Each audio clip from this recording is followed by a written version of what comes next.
Sir, your wife's laptop is fixed, but I need to talk to you privately, said Jake, the technician at the electronics store, looking nervously around before whispering, "Leave your house now, sir. Cancel your cards, change your passwords, and leave your house today."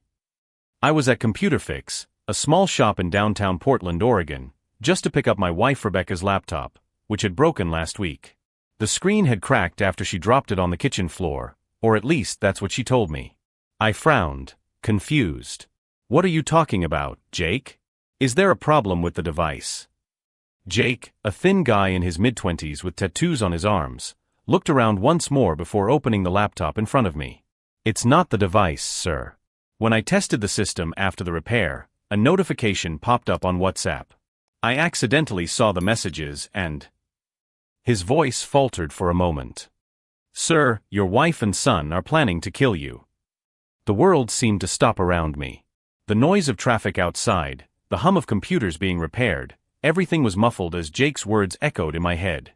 "My name is Andrew, I'm 62 years old, and until 5 minutes ago, I believed I had a perfectly normal life. I'm a retired accountant, living in a comfortable house in the suburbs of Portland with my wife Rebecca, who is 58. We have a son Michael, who is 32 and has been married for 4 years to a woman named Jennifer. Rebecca has always been a devoted wife. I met her 15 years ago in a walking group. She had recently divorced, and I had been a widower for 3 years. We married after 2 years of dating in a small, intimate ceremony. Michael is my son from my first marriage. When Rebecca came into our lives, he was 17 and going through a typical rebellious phase of adolescence. Rebecca was patient, loving, and gradually won a special place in his heart. Or at least that's what I thought. "Show me," I said hoarsely, still trying to process what was happening. Jake navigated to a WhatsApp conversation between Rebecca and Michael. My stomach churned when I saw the first message. "Andrew is starting to ask a lot of questions about the finances. I think he suspects the withdrawals." Michael's reply came right below, "Maybe it's time to speed up the plan, Mom. His life insurance is worth $800,000. With the sale of the house, we'll have over $1.5 million to start our new life in California." I leaned on the counter, feeling my legs go weak. This can't be true," I muttered, more to myself than to Jake. "I'm sorry, sir," he said, clearly uncomfortable. I tried to ignore it, but when I saw the medications and dosages, I couldn't keep quiet. I kept reading, each line a stab in the chest. They discussed methods, talked about how to make it look like a natural heart attack. Michael mentioned that he had already consulted a doctor about my history of heart problems I didn't even know I had. "Rebecca, will he suspect anything if I insist he take the new blood pressure medication?" Michael asked in a message from 3 days ago. "No, if we say Dr. Martinez recommended it. He trusts the doctor," Rebecca replied. "And Michael, don't forget, it has to look natural. Don't rush it." Jake closed the laptop carefully. "Sir, you need to leave the house. They could try something at any moment." I was in shock, but part of my mind was already beginning to process the information analytically. 40 years as an accountant had taught me to examine numbers and patterns, to identify discrepancies. And now, thinking back over the last few months, some details were starting to make sense. The new medications Rebecca insisted I take. Michael's frequent visits, always bringing special vitamins that were supposed to give me more energy. The way Rebecca had been asking about my will lately, about life insurance, always in a casual way. "Jake," I said, my voice growing firm, "can you make a copy of those messages? I'm going to need evidence." He nodded, clearly relieved that I was taking the situation seriously. "Sure, sir. I'll take pictures of everything." While Jake worked, my mind raced. I couldn't just run away. I needed a plan, I needed more evidence, and most importantly, I needed to understand the full extent of this conspiracy. If you're following this story and are as shocked as I am, don't forget to subscribe to the channel, because what I discovered in the next few days changed everything I thought I knew about my own family. I took the laptop and the photos Jake had taken, thanked him for his honesty, and left the store with my heart pounding. In the parking lot, I sat in my car and took several deep breaths, trying to organize my thoughts. Rebecca would be waiting for me at home, probably eager to get the laptop back. Michael said he would stop by for dinner that night, as he always did on Wednesdays. A family tradition I had always cherished. Now I knew that these visits had a much more sinister purpose. I started the car and began driving back home, but my mind was already forming a plan. They thought I was just a naive old accountant, easy to manipulate and eliminate. They were about to find out that they had completely underestimated the man they planned to murder. I drove on autopilot through the familiar streets of Portland, my mind processing every detail of the last few weeks. The paranoia I had felt was not paranoia, it was survival instinct. The special vitamins Michael religiously brought every Wednesday. Rebecca insisting I take the new blood pressure medication, even when I said I felt fine. The casual questions about my will, always disguised as loving concern. "Honey, are you sure your documents are up to date? It would be terrible if something happened and I couldn't honor your wishes," Rebecca had said just last week, stroking my hair as we watched TV. At the time, I found it touching. Now, I understood that it was a calculated mapping of my assets. I parked 2 blocks from home, still reluctant to go inside. I took out my phone and reread the photos Jake had taken of the messages. There were more conversations that I hadn't seen in my rush at the store. "Michael, are you sure Dr. Martinez won't suspect anything?" Rebecca asked in a message from 5 days ago. "Relax, Mom. He's known me since I was a kid. When I tell him I'm worried about Dad's high blood pressure, he'll prescribe the medication without question. And the drugs I'm going to replace will simulate a heart attack perfectly. It will look like he died in his sleep." Mom. Michael was calling Rebecca Mom. My son, who had resisted the idea of a stepmother for years, was now conspiring with her to murder me. When exactly had Rebecca transformed from a loving wife into a manipulative killer? And when had Michael stopped being my son and become my tormentor? I continued reading, discovering even more sinister layers of the plan. "Rebecca, have you thought about what we'll do if he doesn't take the medicine voluntarily?" Michael had asked. "I've thought about it. I can mix it into his food. Andrew trusts me so much that he would never suspect anything. Besides, he's been so distracted lately, he probably won't even notice the different taste." Distracted. I wasn't distracted, I was being slowly poisoned, and my body was reacting. The dizziness I attributed to age, the constant fatigue I thought was retirement, the memory lapses that made me make an appointment with a neurologist. Dr. Martinez. They had mentioned my family doctor. I picked up the phone and called the office. The receptionist, Karen, answered with the familiarity of 15 years of appointments. "Mr. Andrew. How are you? Your appointment isn't until next week." "Karen, did Michael call to make an appointment or talk to Dr. Martinez about me recently?" "Oh yes. What a thoughtful son you have. He was here on Monday, very concerned about your blood pressure. He said you've been having chest pains and dizziness. The doctor was concerned and has already set aside some new medications for you to try." My stomach sank. "Karen, I've never had chest pains or dizziness related to my blood pressure." Silence on the other end of the line. "But," Michael said, "he seemed so concerned, Mr. Andrew. He even brought notes about your symptoms." "Thank you, Karen. I'll talk to the doctor at my appointment." I hung up and leaned back in the car seat. The conspiracy was more elaborate than I had imagined. They weren't just planning my death, they were already constructing the medical narrative that would justify my natural heart attack. My cell phone rang. It was Rebecca. "Andrew, where are you? It's been an hour since you left to pick up my laptop."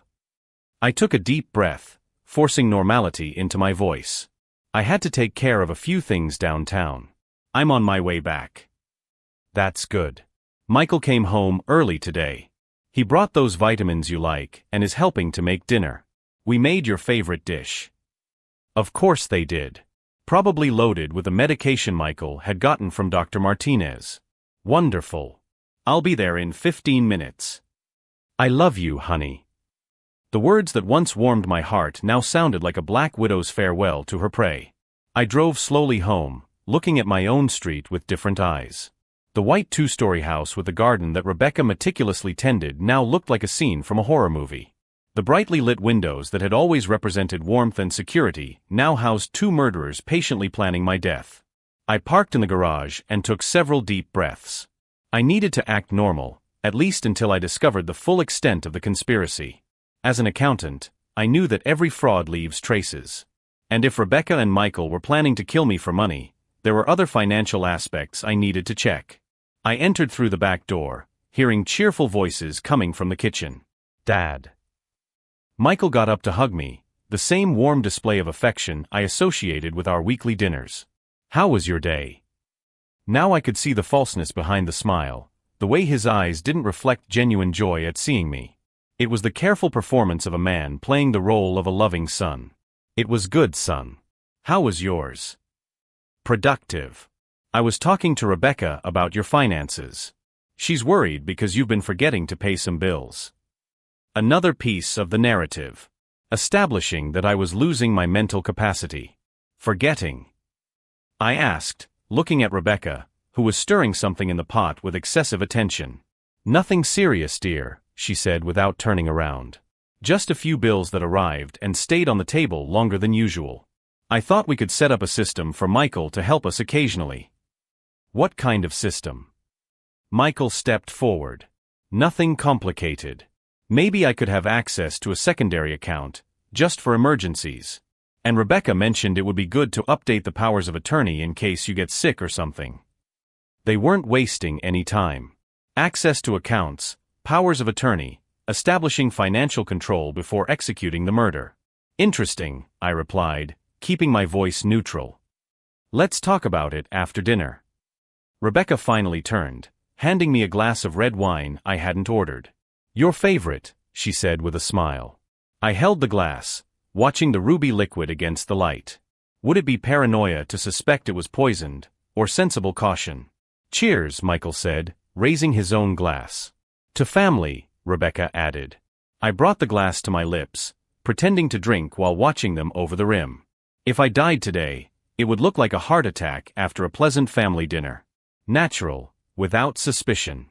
But they had made a fatal mistake. They completely underestimated me. 40 years of analyzing corporate fraud had taught me that every criminal, no matter how clever they think they are, leaves traces. And while Rebecca and Michael believed they were executing the perfect crime, I was just beginning to track every move they had made. Dinner was going to be interesting. Very interesting. During dinner, I pretended to drink my wine while watching Rebecca and Michael's every move. Their performance was impressive. Genuine smiles, familiar conversation, affectionate gestures. If I hadn't known about the conspiracy, I would never have suspected that I was dining with two murderers. Andrew, you've barely touched your wine, Rebecca remarked, her voice laden with feigned concern. Don't you like it? It's that Cabernet you always rave about. It's great, I replied, bringing the glass to my lips again without swallowing. I'm just savoring it slowly. Michael leaned forward, his eyes shining with excessive interest. Dad, have you been feeling well lately? Rebecca mentioned that you seem more tired. The question was asked with the perfect concern of a loving son, but now I could see the manipulation behind it. They were establishing symptoms to justify my future natural death. I feel fine, I replied calmly. Why do you ask? Nothing specific, Michael exchanged a quick glance with Rebecca. Just, sometimes you seem a little confused. Last week, when I called, you forgot we had plans to meet. That was a lie. I had never forgotten an appointment with Michael. I don't remember forgetting anything, I said, keeping my voice neutral. Rebecca chuckled softly, touching my hand. Honey, that's exactly what Michael means. You don't remember because, well, you forgot. The circular logic was perfect. If I denied forgetting anything, it would be proof that I had forgotten. They were constructing a narrative where any defense on my part became evidence against me. Maybe you should talk to Dr. Martinez about it, Michael suggested. He mentioned some tests that might be helpful. When did you talk to Dr. Martinez about me? I asked directly. A brief moment of tension passed between them before Michael replied. On Monday. I was concerned, so I called his office. He said it would be good to schedule some tests, especially considering, well, your age. My age. 52 years old, perfectly healthy until I began to be slowly poisoned by my own family. Dinner continued with more of these seemingly innocent exchanges. Every question about my health, every suggestion about doctors, every comment about my mental confusion was a carefully placed stone in the narrative that would justify my death. When we finished eating, Michael offered to wash the dishes while Rebecca made coffee. I took the opportunity to discreetly pour my wine into the plant next to the table. If there was poison in it, I didn't want even the plants to die because of me. "Andrew," Rebecca called from the kitchen, "can you come help me with something?" I found her rummaging through a drawer I rarely opened, where we kept old documents and miscellaneous papers. "I'm looking for that insurance policy you mentioned last month," she said, without looking at me. "The life insurance one. Michael thought it would be good to review the beneficiaries, make sure everything is up to date." My blood ran cold. They weren't just planning to kill me, they were already organizing the financial details of my afterlife. "Why are you two so interested in my life insurance lately?" I asked. Rebecca finally looked at me, her expression sincere and concerned. "Honey, it's not morbid interest. It's responsibility. If something happens to you, I need to know how to handle everything. And Michael is right, it would be better if he had some access to the main accounts, at least as a backup." "Backup for what?" "For when you can no longer manage things yourself," she said softly, as if it were the most natural thing in the world. "When you can no longer." Not if, when. Michael appeared in the kitchen doorway, drying his hands on a towel. "Did you find the papers?" "Still looking," Rebecca muttered, returning to the drawer. "Dad, do you keep important documents in a safe or something? It would be more organized to have everything in one place." Of course they wanted to know where I kept important documents. Probably to alter or destroy them after my death. "I have some important papers at the bank," I replied vaguely. "Which bank?" Michael asked quickly, then tried to hide his excessive interest. "I mean, in case I need anything." They weren't wasting any time. They wanted a complete map of my assets before eliminating me. That night, after Michael left and Rebecca went upstairs to take a shower, I sat alone in the living room processing everything I had discovered. It wasn't just a vague murder plan, it was a carefully orchestrated, multi-layered operation. I grabbed my laptop and began investigating our finances online. What I discovered alarmed me even more. Over the past 6 months, small amounts had been transferred from our joint accounts to an account I didn't know about. Never large enough to attract attention, $200 here, $300 there, but adding up to nearly $8,000. Rebecca had access to our accounts as my wife, but these transfers were always made when I was away from home, at specific times that suggested careful planning. There was more. Our life insurance had been changed 3 months ago. The coverage amount had been increased significantly, from $300,000 to $800,000. A change I did not authorize or sign. Or at least I didn't remember signing it. I searched through my files until I found the documentation. There was my signature, notarized. But I didn't remember being at a notary's office in the last few months. I examined the signature carefully. It was extremely similar to mine, but there were slight differences in the curves that I always made in a specific way. Too small to be detected by untrained eyes, but clearly visible to someone who has been signing their own name for 52 years. My signature had been forged. I continued investigating and discovered other discrepancies. Changes to the will that I didn't remember authorizing. Changes to bank accounts. Small legal adjustments that, individually, would seem administrative, but collectively transferred significant control of my assets to Rebecca and established Michael as the primary beneficiary of everything. It was such a complex financial web that it must have taken months to weave. Rebecca came downstairs in her bathrobe, her hair still damp from her shower. "Still awake, honey? What are you doing?" "Just organizing a few things," I replied, quickly closing my laptop. She came over and kissed my forehead with genuine tenderness. "Don't work too late. You've been so tired lately." Tired because I was being slowly poisoned, I thought, but I just smiled.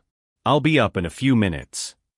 After she went upstairs, I called Jake, the technician from the electronics store. It was late, but his number was on the card he gave me. "Andrew? Everything okay?" "Jake, I need more help. Can you recover older messages from Rebecca's laptop? I want to know how long this has been going on." "I can try. WhatsApp messages are saved in the backup. Do you want me to take a look?"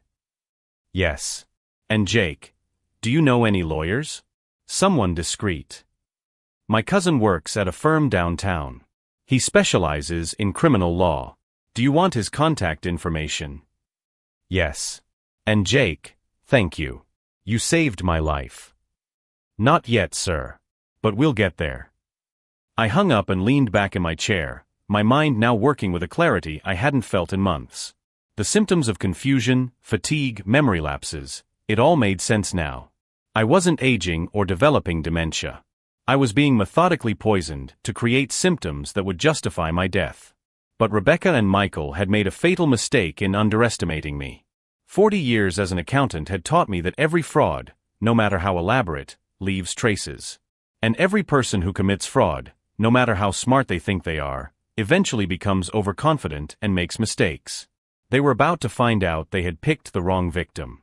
Climbing the stairs quietly, I looked at Rebecca sleeping peacefully in our bed. She looked so peaceful, so innocent. No one looking at her would ever guess that this woman was coldly plotting the murder of her own husband. But now I was no longer just a victim passively watching my own destruction. I was an experienced accountant with access to all the tools necessary to audit their every move. And when I had gathered all the evidence, Rebecca and Michael would discover that they had chosen to play with fire. And I was about to burn them completely. The next morning, I woke up before Rebecca and quietly went to the office in the basement. I called Jake's cousin, David Chun, a criminal lawyer who was available early for urgent cases.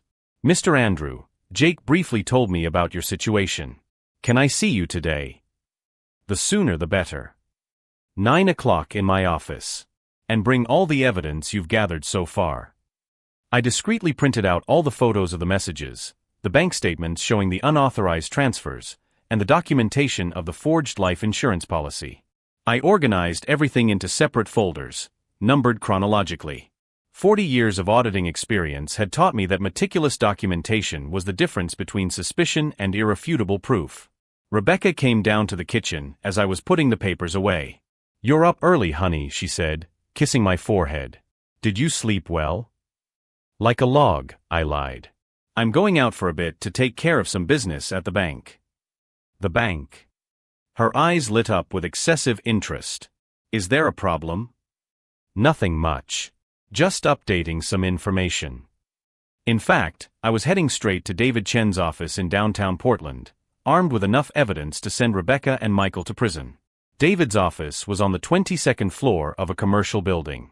He was an Asian American man in his 40s, with a solid reputation for complex criminal cases. "Mr. Andrew," he said after meticulously reviewing each document, "what you have here is evidence of conspiracy to commit murder, document forgery, and financial fraud. This is extremely serious. What do we need to do? First, we need to ensure your safety. Second, we need to gather more evidence before involving the police. And third, we need to document any further attempts they make to harm you." David explained that the WhatsApp messages, while incriminating, had been obtained without legal authorization. We needed additional evidence that would be admissible in court. I recommend that you use a recorder during interactions with them. I will also connect you with a private investigator to monitor their activities when you are not present. Sarah Martinez was the private investigator David recommended. An expert in family fraud cases, she had worked as a detective for 15 years before opening her own agency. "Andrew," she said during our meeting that afternoon, "I'm going to install discreet surveillance equipment in your home. I'm also going to investigate Rebecca and Michael's financial history. If they've been planning this for months, they've surely left traces." 3 days later, Sarah returned with devastating information. "Rebecca has a criminal record," she announced, opening a thick folder. 12 years ago, in Phoenix, Arizona, she was investigated for the suspicious death of her first husband. He died of an apparent heart attack at age 53, after a series of health problems that began when she convinced him to change his will. My blood ran cold. What happened to the investigation? It was closed due to lack of evidence. But look at this. Sarah showed me photos of medical records. Her first husband had exactly the same symptoms you've been experiencing. Fatigue, memory lapses, dizziness. And doctors found traces of digitalis in his system. Digitalis. Poison extracted from the foxglove plant. In small doses, it simulates heart problems. In larger doses, it causes death by cardiac arrest. Sarah continued to reveal the extent of the investigation. Michael isn't who he seems to be either. He has gambling debts of almost $200,000 with some very dangerous people in Las Vegas. I found emails where he promises payment by the end of the month. The pieces fit together perfectly. Rebecca was an experienced black widow who had chosen Michael as her accomplice because he desperately needed money. Together, they had developed a plan to eliminate me and divide my estate. There's more, Sarah said, pulling photographs from a separate folder. They met yesterday in Riverside Park. Our surveillance team captured the entire conversation. She handed me headphones connected to a digital recorder. Rebecca and Michael's voices were crystal clear. Andrew is getting more suspicious, Rebecca said. Yesterday he asked strange questions about the bank. Maybe we should speed up the schedule, Michael replied. How much longer do you think we can keep up the gradual poisoning? 2 more weeks, tops. After that, he'll start showing more obvious symptoms. We need to finish before he sees a different doctor. What if he gets suspicious before then? Rebecca's answer sent a chill down my spine. Then we'll have to improvise. A domestic accident. Falling down the stairs, car accident.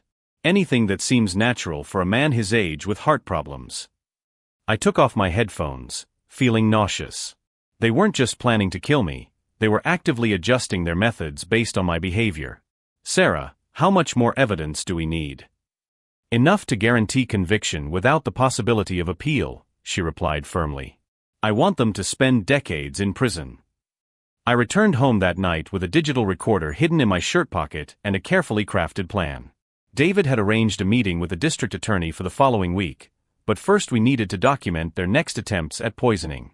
If this story of family betrayal is leaving you in shock like it did me, don't forget to subscribe to the channel to see how this meticulously planned revenge will completely destroy their lives. Rebecca was preparing dinner when I walked in.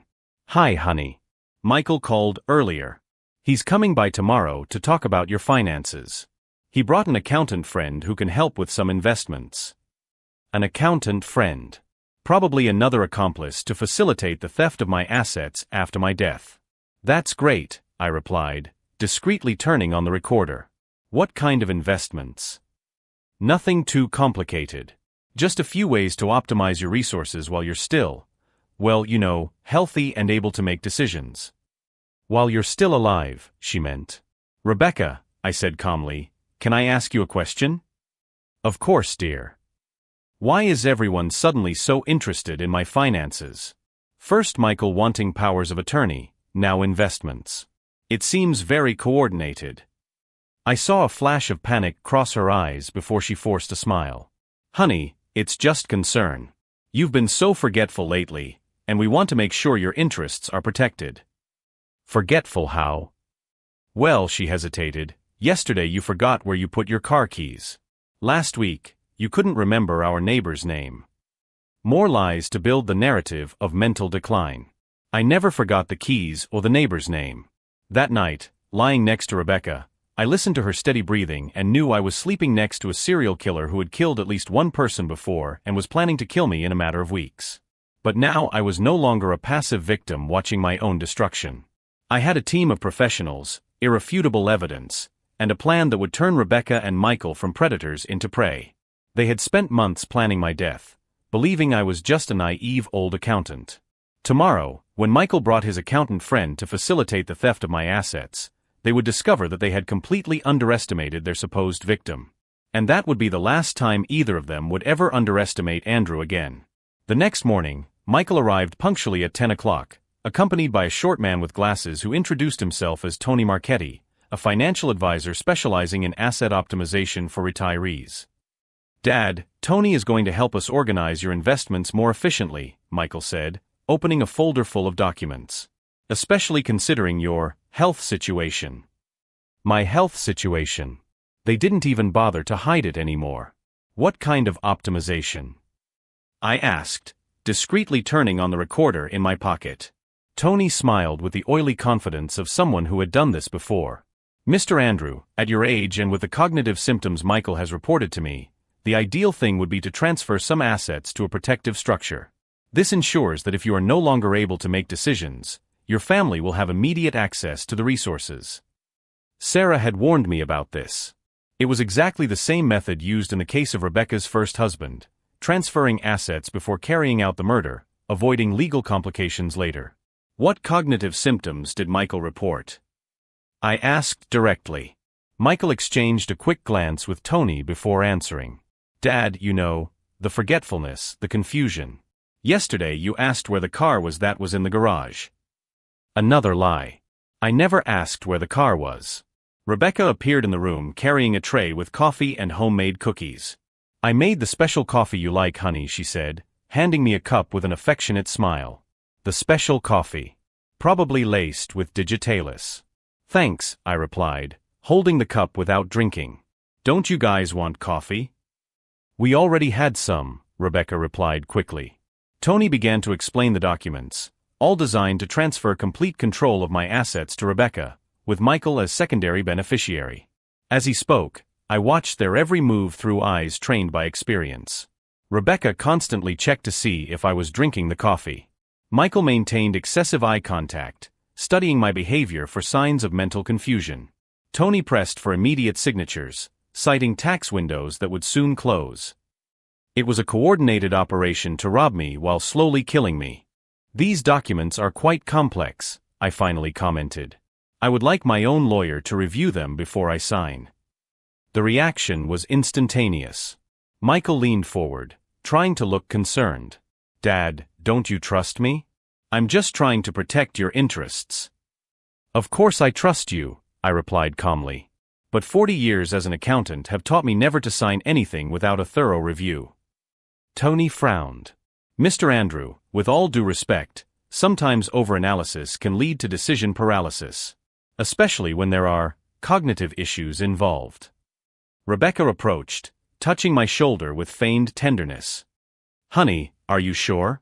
Michael spent a lot of time organizing this for us. That's when my cell phone rang. It was David Chun. Andrew, can I talk to you for a moment? It's urgent. Sure, I replied, getting up. Excuse me. I left the room and answered in the hallway. David. The cameras Sarah installed captured something interesting. Rebecca put digitalis in the coffee she made for you this morning. We have the complete recording. My blood ran cold, but I kept my voice calm. I see. The detectives are on their way. Stay away from any food or drink they offer. Stay there for another 15 minutes. I returned to the room where the three of them were waiting anxiously for me. Everything okay? Michael asked. My lawyer wants to meet with me this afternoon to review the documents, I lied. We can finalize everything later. Frustration was visible on all three faces. Rebecca forced a smile. Of course, dear. But don't leave it too long. Tony has other commitments this week. Actually, Tony stood up abruptly, maybe we should reschedule. I need to check some tax issues first. He knew something was wrong. Experienced criminals develop an instinct for danger. Michael also stood up. Dad, did you even take your medication today? Dr. Martinez said it was important to maintain regularity. Another attempt to poison me, this time through counterfeit medication. Not yet, I replied. I'll take it after lunch. As they gathered their papers, I heard the distant sound of cars parking on the street. The detectives had arrived. Rebecca looked out the window and paled. Andrew, why are there police on our street? I don't know, I replied with absolute calm. Maybe some problem with the neighbors. Michael approached the window too, his expression changing from confusion to alarm when he saw the officers walking toward our door. Dad, he said, his voice trembling slightly, did you call the police? The doorbell rang before I could answer. I'll get it, I announced, walking calmly toward the door. Andrew, no. Rebecca shouted, but it was too late. I opened the door to find Detective Sarah Martinez and two other officers. Mr. Andrew, she said loudly enough to be heard in the living room, we have a search and seizure warrant related to suspicions of attempted murder and conspiracy. We need everyone to stay where they are. The silence in the room was deafening. I turned slowly to see Rebecca and Michael frozen in the middle of the room, Tony discreetly trying to reach for his briefcase. The looks of shock and panic on their faces were exactly what I had imagined during months of careful planning. Michael, I said calmly, I believe the detectives would like to talk to you about your sudden interest in my finances. That's when Rebecca tried to run. Sarah intercepted her before she reached the back door, handcuffs already in hand. "Rebecca Henderson, you are under arrest on suspicion of attempted murder and conspiracy." Michael stood frozen, watching his accomplice being handcuffed. Tony tried to argue that he was just an innocent consultant, but when the detectives opened his briefcase and found documents pre-signed with my supposed signature, even he realized the game was over. "Dad," Michael said, his voice breaking, "I can explain." "Can you explain why you planned to murder me for money?" I asked directly. "Or why you convinced Dr. Martinez that I was sick? Or maybe you can explain why Rebecca put poison in my coffee this morning." The color drained completely from his face. We have it all recorded," Sarah said, showing a recording device. "Including the conversations about digitalis dosages and simulating heart attacks." Rebecca, still handcuffed, finally exploded. "You don't understand. He was wasting everything. Living like a stingy old man when he had a fortune. We deserved this life." Michael tried to silence her, but it was too late. "And you, Michael," I continued, my voice gaining strength, "my own stepson, coldly planned my death for gambling debts?" How did you find out?" he muttered. "Because 40 years as an accountant taught me to recognize fraud," I replied. "And you too left clues everywhere." As they were led away in handcuffs, Rebecca screamed one last time, "You'll die alone, you stingy old man. Alone and with no one to inherit your precious fortune." I closed the door and leaned against it, finally allowing relief to wash over me. Months of silent terror, of living knowing that the people closest to me were plotting my death, were finally over. David arrived 20 minutes later, finding me sitting calmly in the living room, drinking tea in true safety for the first time in months. "How are you feeling?" he asked. "Like someone who has just discovered he still has a lot to live for," I replied.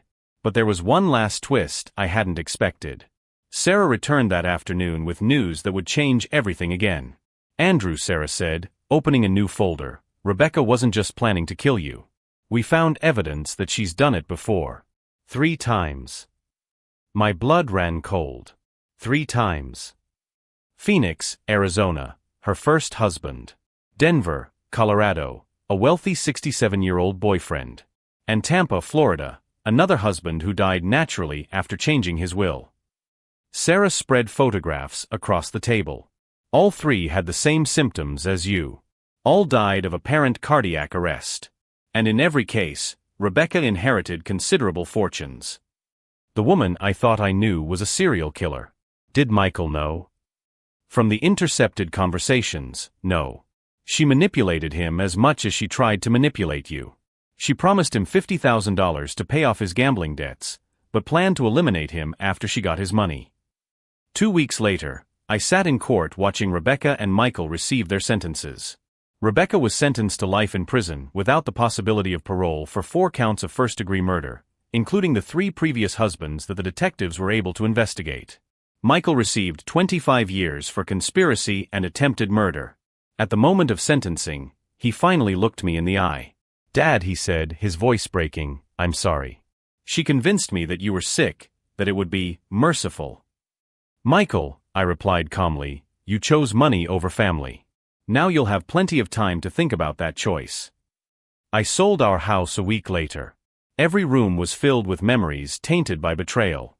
I bought a modern apartment in downtown Portland, near the office of David Chun, who had become more than my lawyer. He was a true friend. Medical tests confirmed that my body was fully recovering from the effects of the poisoning. Dr. Martinez, who had been innocently manipulated by Michael, became my personal physician, monitoring my recovery with special care. Jake, the technician who saved my life, received a reward of $10,000.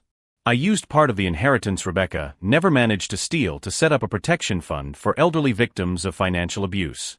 If this story of betrayal and revenge touched your heart, subscribe to the channel for more stories where justice prevails over greed, as I always say to those who ask me about the experience. 6 months after the trial, I received a letter in prison. It was from Michael. "Dad, I know I don't deserve forgiveness, but I want you to know that I'm in therapy here. I'm trying to understand how I got to this point. Rebecca showed me fake conversations you had with doctors, forged documents about your health. I genuinely thought you were suffering. That doesn't justify anything, but it explains how I was manipulated. One day when I get out of here, I'd like to try to redeem myself. I kept the letter without replying. Maybe someday, when the pain subsides, I'll consider some kind of reconciliation. But not now. On the first anniversary of Rebecca's arrest, David called me with surprising news. Andrew, they found 2 more victims. One in Texas, another in California. The FBI is investigating Rebecca as potentially the most successful serial killer of the last 20 years. Discovering that I had escaped a predator who had killed at least 5 people before me gave me a new perspective on my experience. I wasn't just the victim of a personal betrayal, I was the one who managed to stop a killing machine. Today, 2 years later, I live a completely different life. I have new friends, new hobbies, a new perspective. I've learned that family isn't blood or a signed piece of paper. It's the people who genuinely care about your well-being. Jake still fixes my electronics and always refuses payment. David and I have lunch every other week, discussing interesting cases from his office. Sarah has become a personal safety consultant for seniors, using my case as her primary study. And Rebecca? I hear that in prison she continues to try to manipulate other inmates, claiming innocence and blaming all of her victims. Some people never change. The last time I thought about her seriously was during a walk in the park where Sarah showed me the first pieces of evidence. Watching families playing, elderly couples walking hand in hand, I realized something fundamental. Rebecca tried to destroy my ability to trust, but she only taught me to trust better. Now I know how to identify manipulation, recognize warning signs, and value genuine relationships. Ironically, the woman who tried to kill me made me more alive than ever. Michael writes occasionally, his letters becoming more lucid as therapy progresses. Maybe one day, I'll respond. Maybe one day we can rebuild some kind of relationship. But it will be on my terms, when I'm ready. If you've come this far on this journey of betrayal and justice, don't forget to subscribe to the channel and comment on your favorite part of the story. Share it with those who need to hear that even in the most desperate situations, there is always a way out for those who keep a cool head and act intelligently. The lesson I learned is simple. The most dangerous people are those who can imitate love perfectly. But true love never comes with attempts to control, isolate, or force changes in your personality. Rebecca thought she knew me well enough to destroy me. She discovered too late that an experienced accountant always keeps detailed records, including of betrayals. The last I heard, she was in solitary confinement for trying to organize an escape. Me? Well, I was opening the second office of my hedge fund, this time in Seattle. Justice, I discovered, is not just about punishing those who do wrong. It's about using the experience to protect others from going through the same suffering.